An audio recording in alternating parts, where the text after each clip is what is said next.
Kai manęs paklausė, nuo ko prasidėjo Nesavanaudiškos lyderystės institutas, aš prisimenu, kaip prieš 8 metus su draugais susirinkdavom mokytis apie vadovavimą. Todėl, kad patys dirbom vadovaujantį darbą ir norėjom mokytis, kad galėtumėm tą darbą atlikti tikrai gerai.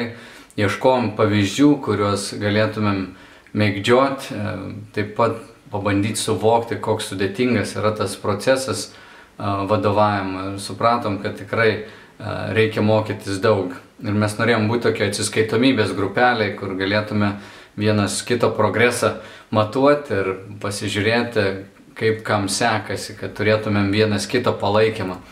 Ir taip studijavom įvairias knygas, susirinkdavom pusryčiams kiekvieną savaitę, papusryčiavę kalbėdavom apie vadovavimą ir jo ypatumus.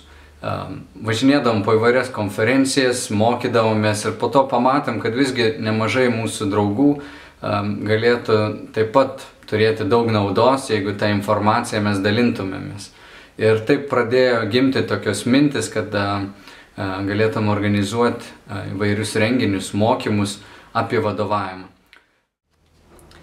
Nesavanaudiška lyderystė, kaip ir pats pavadinimas, jis sako, kad žmogus ieško ne savo naudos. Jis yra tarnas visų pirma. Ir galbūt yra didelis skirtumas tarp žmogaus, kuris visų pirma nori būti lyderis, nori vesti, nori, kad kiti juos sektų. Ir žmogus, kuris yra nesavanaudis lyderis, visuomet ieškos, kaip galėtų patarnauti kitam žmogui, kaip galėtų atsakyti jo poreikius. Ir nesavanaudžiai lyderiai yra tie, kurie yra pasiruošę ieškoti būdų, kaip atsakyti kitų žmonių poreikius.